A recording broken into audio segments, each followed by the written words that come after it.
Hey y'all, it's your friendly neighborhood therapist. So, Kendra, the woman who fell in love with her psychiatrist, part two, because I got some new information and I feel the need to add on to the video from yesterday. All right, so look, I probably should have watched all the videos.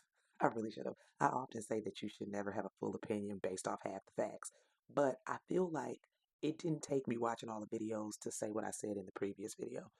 But I am happy I found out some more information about this because there are a couple things that we need to be clear on. So, one, apparently Kendra calls herself an ADHD coach and she has had clients of her own. Uh-uh. That is no, that is dangerous. Okay, Kendra ain't got no business being nobody coach based off of what we're seeing. However, a good conversation that comes up from this that often comes up is coaching versus therapy. This conversation is so nerve-wracking to me because I've gone through the motions of where I am on this. I realized that I was taught to dislike coaches when I was in my master's program. I feel like professional therapists and psychiatrists and psychologists and all and clinical social workers, I feel like we are taught to dislike coaches. We are taught to say that coaching is not good, don't go to a coach, blah, blah, blah. We're taught to do that. But then if you do research about this yourself, you might come to a different conclusion. Coaches have their place, okay? Like I said, Kendra ain't got no business being nobody coach, but coaches do have their place. But people need to understand the difference between the two, between coaching and therapy, okay? Coaching is not regulated. Anybody can be a coach. Don't have to have any background in anything, no education, nothing. You can call yourself a coach, which we see a lot in these internet streets. Now, granted, you also can find coaching certification courses and such. Those are good. If you want to get into coaching, I highly recommend doing those, but you don't have to. And that's the problem that a lot of professionals have with coaching. You don't have to do anything. You can just be a coach or call yourself a coach. Counseling, on the other hand, is regulated. We have to go to school, we have to get a degree, we have to take exams, and we have to do supervision, and we have to get clinical hours, and we have to be provisionally licensed. In order to get fully licensed, we got to go through the whole gamut. So there's a lot there. We have ethical guidelines and a code of ethics. We have all these different rules and regulations. None of that exists in coaching. That doesn't mean that coaching is unnecessary. It just means people need to be aware that it is unregulated. All right.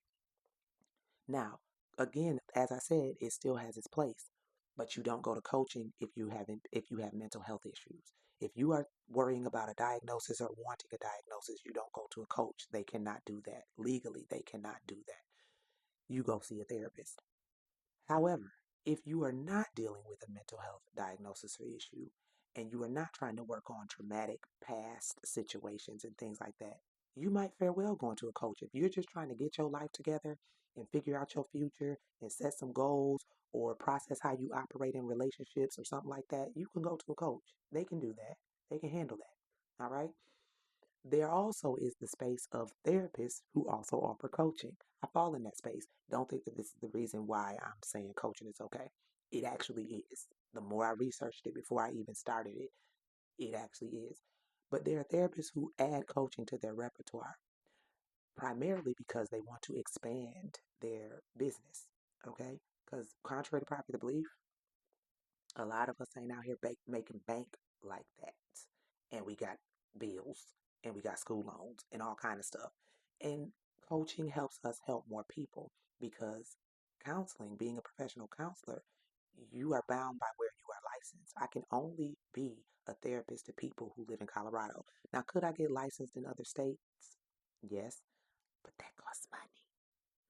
And some states even require that you go take extra classes, Florida. But yes, it costs money to be licensed in multiple states and keep that up, right? And my thing is, being that a lot of people are doing telehealth now and we are seeing clients virtually, I don't see the problem. Now, there is a whole thing going on with the counseling pack where they're trying to make our license have reciprocity so that we don't have to do, y'all don't need to know all that. That's a lot of extra. But on any note, there are a lot of therapists who start to do coaching too, and they can do that. Nothing ethically wrong with that as long as we keep the boundaries clear. If I am your coach, I am not about to diagnose you. I'm not about to work on your mental health. If I'm your therapist, I'm about to diagnose you if needed and work on your mental health. Y'all know I don't like diagnosing anyway, but as a therapist, I can. Now, either way, though, again, let me reiterate clearly Kendra ain't got no business being nobody's coach. All right, Miss Kendra, in love with the psychiatrist? Mm-mm. And then when you hear something like ADHD coach, ADHD is a diagnosis, though. So you are pegging yourself as a coach in what way to help clients with ADHD? Because clients with ADHD typically have a therapist and a psychiatrist. Medication management, talk therapy works well for people with ADHD. Not to say everybody with ADHD has to do that. Some of them can self manage, but it works well. I'm just trying to figure out, like, ADHD coach, you went real specific because you have ADHD. You have said so yourself. I, like, unless you are helping these people organize or set goals or something like that, I don't see how. You ain't got no business being nobody coach anyway. Now, another thing, I mentioned it briefly in the first video I did. That video, I tried to stay super, super professional. This one, I'm trying to do the same, but also I'm adding a little bit of a personal element here. When I said in the last video that she is a white woman and apparently this psychiatrist was a person of color, a man of color, he's Pakistani, found that out afterwards. Um, Now let me just tell you that that part of it is dangerous. The thing is, people believe white women immediately, often. So when she first started to tell her story, I feel like some people probably did immediately believe her because it's the white woman telling the story. Now, now I saw the holes in the story from the beginning, but now people are like, "Oh, ma'am, whoa, something ain't right. This is dangerous. This white woman could possibly destroy this professional's life based off her delusion." Y'all see that, right? You get how that is problematic?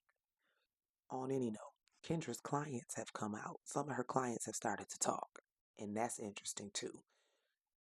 But she ain't got no business being nobody's coach. That's it, and that's all.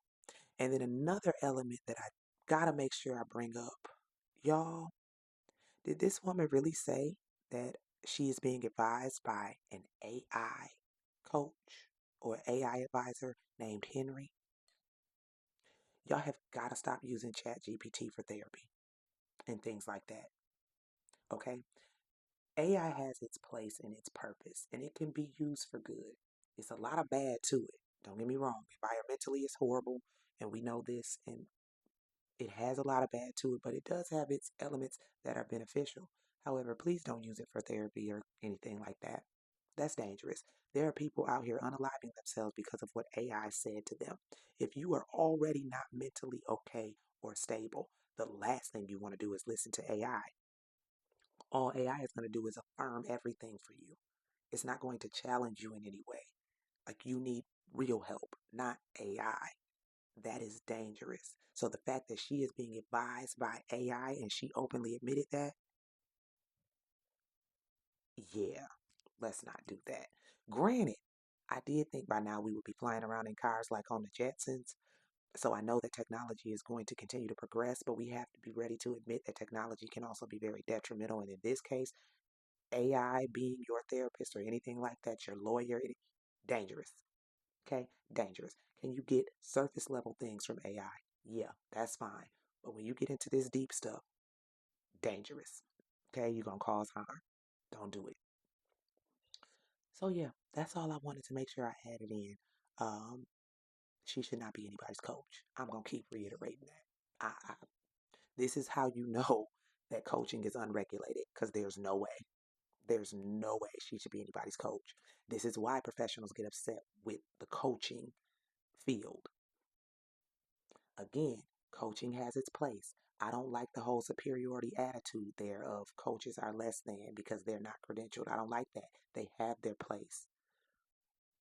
But Kendra ain't got no business being nobody coach. Okay? I also hope I wasn't rambling too much. Hope y'all was keeping up. All right, y'all. Y'all can ask questions or give me your thoughts, whatever may have you. And I'm going to let y'all go about y'all day. Hope y'all have a beautiful, wonderful rest of the day. And I will holler at y'all later.